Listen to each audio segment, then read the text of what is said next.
You are listening to I Am Refocused Radio with your host, Shamaya Reed. This show is designed to inspire you to live your purpose and regain your focus. And now, here's your host, Shamaya Reed. Welcome back to I Am Refocused Radio. Again, we are here today, and we have a special guest today, talking to Suzanne Roberts. Go to her website, Unifying Solutions. She's the visionary founder of Unifying Solutions. You go to the website, unifyingsolutions.com. A transformational speaker, facilitator, and author with over 4 decades of experience guiding leaders and organizations towards sustainable systemic change. She has an upcoming book and documentary, It's Deeper Than That, Pathway to Vibrant, Purposeful Life. It's premiering in October 2025. We're going to get into those details as well. Last but not least, it's a lot more on her resume, so you need to go to her website and read all about it. But just to wrap things up before I introduce her, she's also here to share her wisdom on moving from disconnection to wholeness and what it means to actually design a more humane future. So without further ado, I want to say thank you for being on the show today. How are you doing? And I'm doing great. How are you doing? Doing awesome. When I was young, I experienced childhood trauma. And when I learned that we are given this incredible gift of life and that we are already whole and holy, we don't have to create our wholeness or our holiness. I had that deep within me since I was 20 years old. And then working with leaders and teams and organizations, I also built a passion for looking at if this energy's in everyone and everything, how come our social systems don't reflect that? And how come our organizations don't reflect that? So I started bringing in a different kind of thinking lens in terms of how to shift a perspective about human development and social development, and basing it more on this great reconnection to our deepest self. You could say our soul, or whatever you want to call this living energy that's inside of us, and helping that shape leaders and organizations and communities and cultures to become more humane, more equitable, and more loving, I would say. You also speak about reclaiming our inner capacity. When it comes to that, what does that actually look like in your own life on a daily basis? For me, I have a way of, whether you call it sitting in prayer or stillness, to get myself aligned with I believe that there's a source of life that gives life to all of creation, and whatever you want to call it. I know there's so many different ways people address that, but that source of life gives me and everyone the gift of life. And I like to be in communion within myself, the energy that's inside of me that lets my heart beat, that lets me breathe, is, I call it my soul current, because once that leaves the body, we call it death. And so I want to take some time every day to be in my own inner sanctuary in some type of communion, to be resourced by that power and by that energy within me. And that changes how I am within myself and with everyone I interact with. Once again, listening to Refocus Radio and watching us online, talking to Suzanne Roberts. Go to her website, unifyingsolutions.com. My next question is, when you think about the topic of self-renewing energy source within us, how can someone recognize that? And also, what are some maybe first steps in accessing it in life? I think that's great. I think, first of all, there are so many people that are out there hustling, improving, and exhausting themselves. And I say, for what and for who? And how are we socialized into that hustle culture and grind? And when I think about, I'm a science person, so I like to think, how does energy actually operate, or how does energy move? If there's a source of life for all of creation, how does that move inside each of us? And it has to move within polarities. Energies have to move from a positive pole to a negative pole. And we could say that our soul is our positive pole, and our soul is a drop of that eternal ocean of love. whatever you want to call that primary source. And then our body or the material world is the negative pole, and energy is meant to run through. The material world is not meant as our destination. Our remembering and homecoming to our deepest self, or our soul currency, is, I believe, what we're designed for. And as that energy moves from pole to pole inside of us, it's a current that's running all the time. We cannot breathe without that current running inside of us. So if we can tune inward, there's an energy movement inside of us that's given to us by the source of life for all of creation. It's residing inside of us. If we can tune inward, we can be restored and renewed over and over and over again. And why not? Then I believe we have a deeper kind of listening inside. We're kinder to ourselves, kinder to each other. What hurts me hurts you. We reduce harm.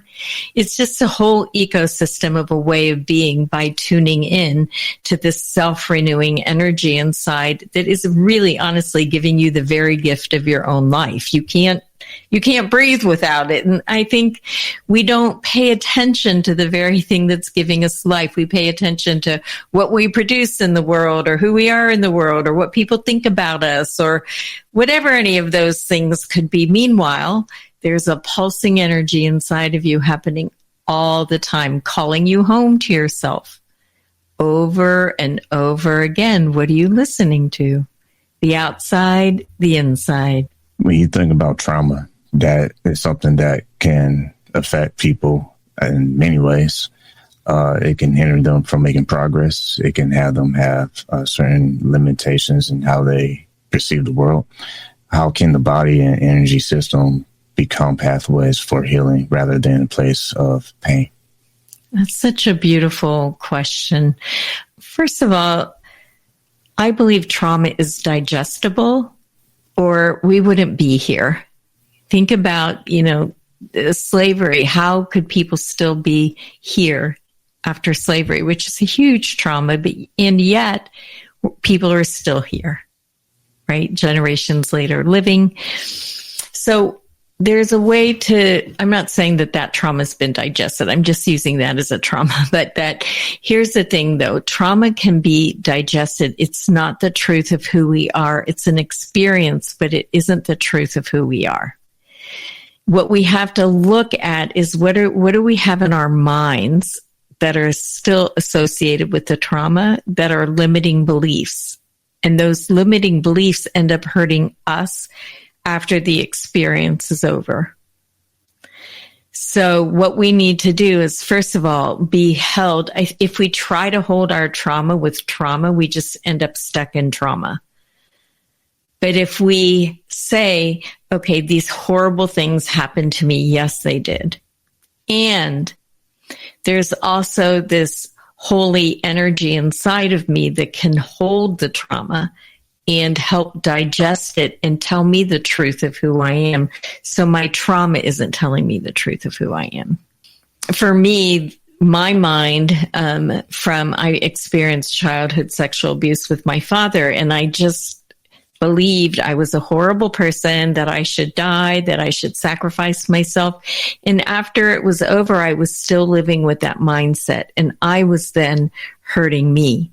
And it was the holiness of what's inside of me that helped me see that my mind was stuck in a groove around the trauma, but it wasn't the only part of me, that there's way more than me. And then I could correct my mind to be led by the wholeness and holiness that's inside of me. With your experience working with Fortune 500 companies and cultural institutions, from the leadership lens, what is a common common disconnection that you see with leaders, and how can they bridge those gaps? I talked about the hustle culture, or if we're disconnected from our own humanity, or we're disconnected from the fact that we're interconnected, then we are, I would say, relatively numb, and we can become sedated to the impact we're having, or the the way we're treating people within an organization and only looking at results and not looking that we're human beings together, and the kind of pressure we put for perfection when perfection is not attainable, then we're not allowing growth and evolution and really leading with humanity. And if we're also not checking our preferences about who we think has value and doesn't have value, we will overlook talent. We will disregard people's opinions. We will not allow like a true living system to come together that exists with great diversity, I would say. And I would say that and also people at the top, if their nervous systems aren't regulated, the whole organization feels that pressure from the top down. So without a nervous system that has a centered kind of presence, it's a problem. I know that Forbes says that 66% of the workforce is experiencing burnout. And think about what that means, how much time of the day people are coming in with burnout. And then they're not resourced and they're not happy at work and they're exhausted. And that is, I don't believe that's how we're meant to live. I don't. And I've also been brought, as a white person, I've also done anti-racism work in organizations with 2 Black women, and I have been brought into the C-suite level because the white senior executives weren't able to hear about how does white supremacy operate and how does systemic racism operate. And so I've been able to go in and help people depersonalize as a white person, but look at how does the system operate that creates oppression and domination and perfection and all kinds of things that don't really let people thrive. And if we look at forests, what makes forests healthy is the biodiversity within a forest and a shared thriving. And that's what we have to work towards building. And it's possible. I know it's possible. Once again, listen to Refocus Radio and watching us online. Talking to Suzanne Roberts. Go to her website, UnifyingSolutions.com. I know I fumbled the word earlier, but Polarity System Design is what I was trying to get out earlier. I know that you're getting ready for the project in October, the Great Reconnection that's launching in the fall. What would you say you hope that leaders will be able to walk away with after experiencing your project? Thank you for asking. It's the signature program, the Great Reconnection, the soul of leadership. What I want leaders to do is have access to stillness inside of them and to be able to make contact with their deepest selves, which is where I feel like our deepest knowledge resides, that they learn how to live with a regulated nervous system, and that they are able to look at what is their mind doing. Like, is their mind leading them from constructs that they've gotten from social systems, or is, what they think leadership is or how it should be? Are they, producing a hustle culture or living by perfection, or are they supporting imperfection with accountability that can help people grow? And are they treating themselves that way?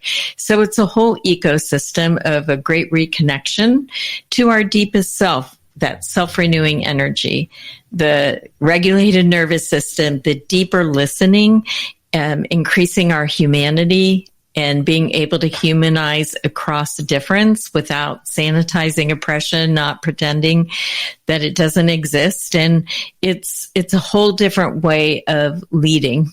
And I have my first cohort coming together for this project, and I'm very excited. There's people coming from all over the country, and part of it's in person, and then part of it's going to be on Zoom. So when you think about mindset and transformation, many people, they struggle with the inner voice as a harsh critic. How can we shift from that mindset into becoming our own ally instead of our own enemy? I think first of all is to appreciate that your mindset became that way for a good reason. It was trying to help you survive. So I don't think you want to go get rid of it or I'm mad at it because it just makes it hold on stronger. It got designed for a reason, but it's not the truth. So I say, hold it in your hand, let it be there. Don't try to get rid of it. And then start telling yourself the truth. If the truth is that your soul is a drop of the eternal ocean of love, or whatever you want to call it, if that is the essence of your soul and you're already whole and holy, how would that part of you talk to your mind? And then we need 300 repetitions for it to get ingrained in our mind. So maybe make a recording about what the truth is and then listen to it 300 times until that groove gets created in our minds, because our minds are going to repeat. So we have to decide, what is it that we want our minds to repeat? Do you want it to repeat to us the truth or the lies? So that's how it shifts. When you think about principle and how that can apply to someone's North Star in life, based on your experience working with leaders, what is maybe a common thread that you see in the value of having principles?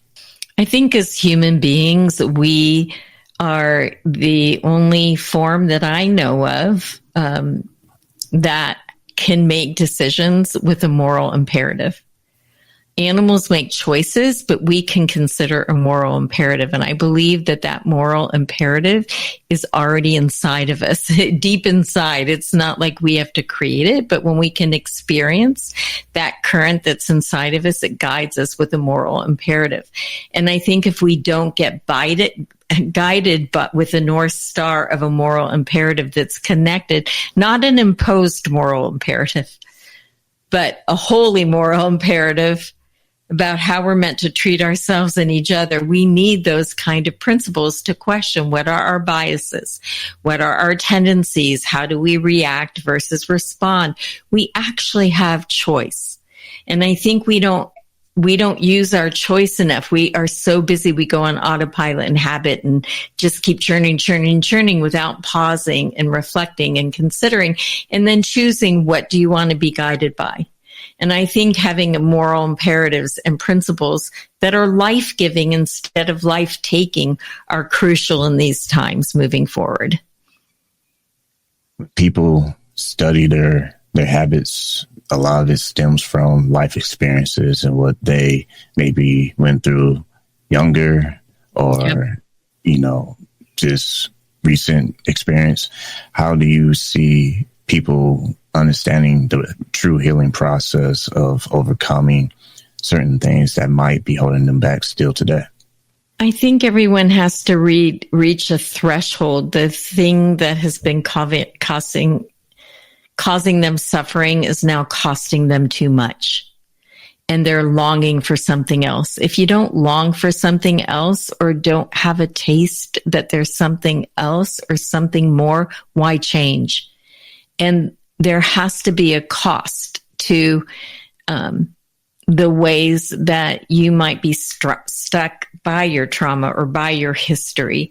And I think we all have to have a taste of that something more, whether it's looking at a beautiful sunset and all of a sudden having a state of awe, or a moment in prayer, or petting your animal can be a moment of great beauty. Anything can evoke it. And if we start to have a little bit more of those moments, then those are greater than our history and the impacts of our history. And then we start longing for more of that. And all of that already resides within us. It's already been given to us. It's in there. If we have too many layers, it's like having the clouds over the sun for too long, but the sun is still there, right? So if we can get a little bit of knowledge and faith with the sun, and then we seek the sun more than our history, it begins to shift for us. I'm living proof of it. Once again, listen to Refocus Radio and watching us online, talking to our guest today, Suzanne Roberts. Go to her website, UnifyingSolutions.com. When you think about your documentary that's coming up the upcoming book and documentary is deeper than that. Pathway to a Vibrant, Purposeful Life. Everyone has potential, but living up to that potential is another situation. On your experience, what do you believe separates someone from living up to the hype versus someone who falls flat? I just think that we're all afraid in a certain kind of way, and yet we're called at the same time. And letting the calling be greater than the fear and take action even when you're scared. I think what happens is people get scared and they get immobilized. And once you're immobilized, you stop taking action. When you stop taking action, you stop seeing possibilities. And then your mind confirms, see, it didn't work, but you didn't really make the action really, or stick with it. There is something about sticking with it, even when it isn't fun or when it's hard. And it's just that there's something greater calling. Like, I don't really love like getting on a stage. That's not something I get excited about.